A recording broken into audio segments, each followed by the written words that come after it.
बिस्मिल्लाहिर्रहमानिर्रहीम जी, अस्सलाम वालेकुम। This is extension of the screening of the cranial nerves. तो उम्मीद है आप अपने स्टडी पार्टनर के साथ होंगे, अपनी कॉपी पेंसिल आपके साथ होगी, इंपॉर्टेंट पॉइंट आप लिखते जाएंगे। स्क्रीनिंग ऑफ क्रेनियल नर्व जो 8 है, इसके जो है ना, जो इंपॉर्टेंट चीज़ इसमें भी 5 to 10 सेकंड है जिसमें हमने स्क्रीन करना होता है। इसके दो पार्ट है, एक है कॉक्लियर डिवीजन और एक है वेस्टिबुलर डिवीजन। तो सबसे पहले जो सेंस ऑफ हेयरिंग है वो कॉक्लियर डिवीजन में चेक होती है और सेंस ऑफ बैलेंस जो है वो वेस्टिबुलर में चेक होती है।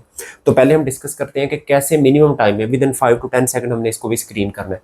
कॉक्लियर डिवीजन को कैसे स्क्रीन करना, आखिर में बताऊंगा कमांड में क्या करना है नहीं करना, वो आखिर में। पहले आप इसको सिर्फ सुन ले के अगर स्क्रीन करनी पड़ जाए तो आपने इसको वेस्टिबुलर कॉक्लियर को स्क्रीन कैसे करना। सबसे पहले स्क्रीनिंग ऑफ कॉक्लियर डिवीजन।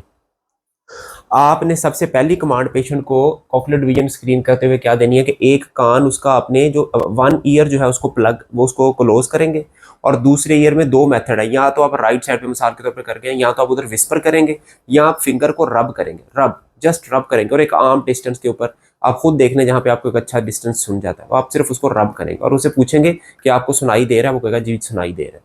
फिर इसी तरह दूसरी तरफ उसका वो वाला राइट ईयर प्लग करेंगे और फिर लेफ्ट ईयर में उसे सुनाएंगे जी क्या सुनाई दे रहा है, वो ऑप्शन देगा जी सुनाई दे रहा है या सुनाई नहीं दे रहा। ठीक है, तो दो ऑप्शन हो सकती है, वो कहेगा ठीक है दोनों तरफ सुनाई दे रहा और इक्वल सुनाई दे रहा, या ये ऑप्शन हो सकती है कि पेशेंट कहेगा कि मुझे राइट तरफ सुनाई नहीं दे रहा। तो पहला एक्शन यही है, assess hearing bye rubbing finger या विस्पर टेस्ट। यानी कि आप विस्पर भी कर सकते हैं, आप उसके कान में ये रब वाला सिंबल है, मैंने रब का आपको बताया, बस आप रब कर लेंगे। Each ear separately and other excluded, यानी कि हर ईयर में सेपरेटली करेंगे और अदर एक्लूडेड करेंगे। तो दो एंड रिजल्ट निकलेंगे, इस पहले मैन्यूवर के दो रिजल्ट निकलेंगे।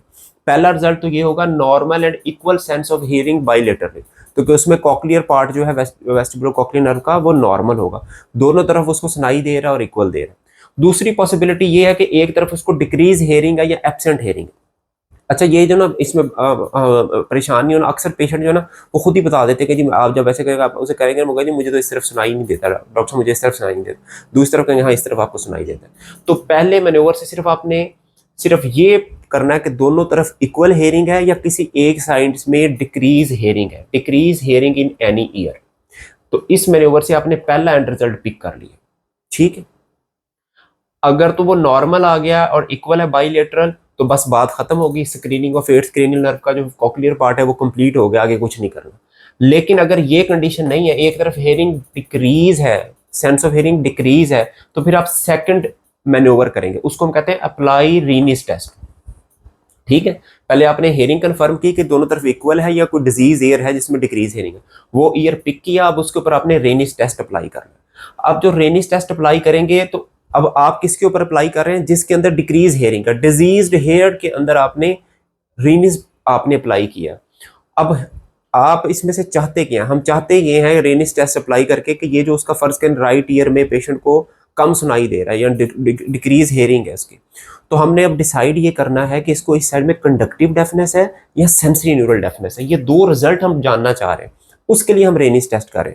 तो ये हमें पहले पता है ये डिजीज ईयर है, तो अब हमने क्या किया, उसके ट्यूनिंग फोर्क लिया, उसको यहाँ पे स्ट्राइक किया, उसकी जो है ना मैं स्ट्राइड पे रखा, उसे पूछा आपको सुनाई दे रहा है तो वो ऑप्शन देगा कि जी सुनाई दे।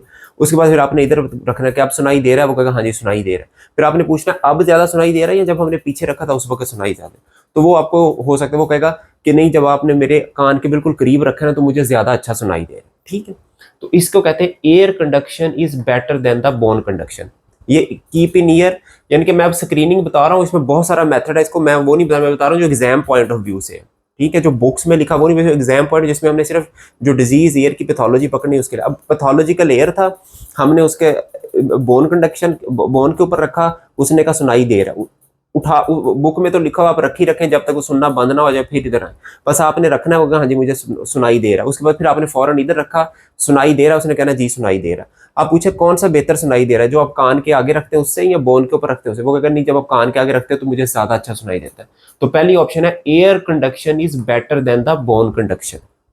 डिजीज एयर के अंदर हमने रेनिस टेस्ट अप्लाई किया और उसके अंदर air conduction is better than the bone conduction, तो it is sensory neural deafness of that air जिसमें हेयरिंग लॉस है। उसके अंदर क्या है जिसमें कम सुनाई दे रहा है उसके अंदर सेंसरी न्यूरल डेफनेस है। वो 8th नर्व की वजह से भी हो सकती है, या वो सीपी एंगल ट्यूमर की वजह से हो सकती है, तो मुख्तलिफ है, बस सेंसरी न्यूरल डेफनेस, आपका आंसर ये होना चाहिए। ठीक हो गया।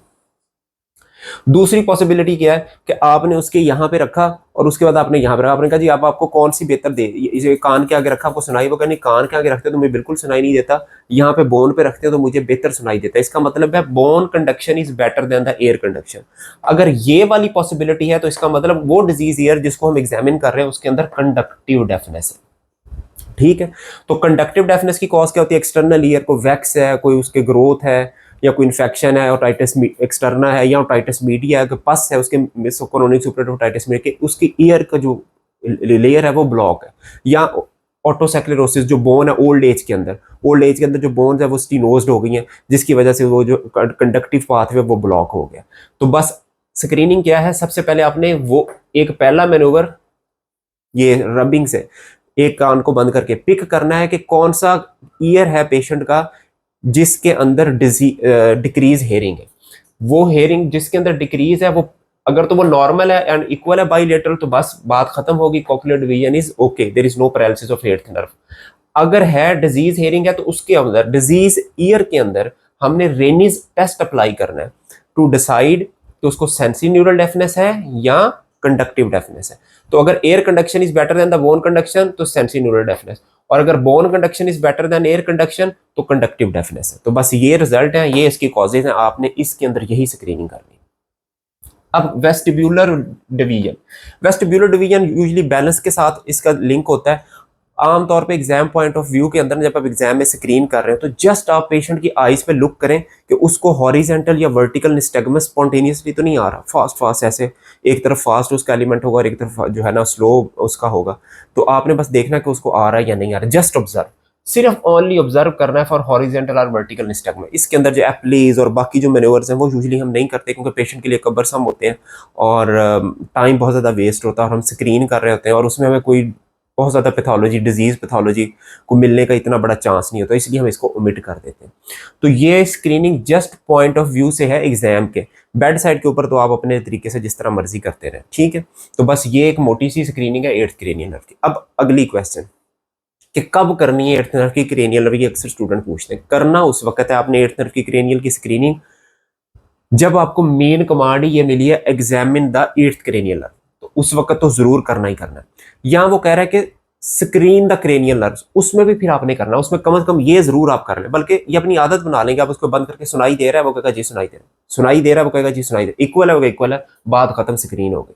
ठीक है, या आपको लग रहा है कि पेशेंट को sixth seventh cranial nerve palsy भी है, फिफ्थ क्रेनियल के अंदर भी प्रॉब्लम है, तो आपको सीपी एंगल ट्यूमर लग रहा है, तो उसके अंदर बड़ी इंपॉर्टेंट है एट्थ नर्व का एग्जामिन करना, वहां पे आप कॉक्लियर डिवीजन आप देख लें। ठीक है, और जब आप स्क्रीनिंग करोगे ना पेशेंट खुद भी बता देंगे डॉक्टर साहब मुझे इधर से सुनाई नहीं दे रहा, जिस कान में सुनाई नहीं दे रहा ना तो उसके ऊपर रेनिज अप्लाई करके हमने डिसाइड कर लेना है कि ये बेटर कौन सी कंडक्शन है, सेंसरी न्यूरल है या कंडक्टिव। ठीक हो गया।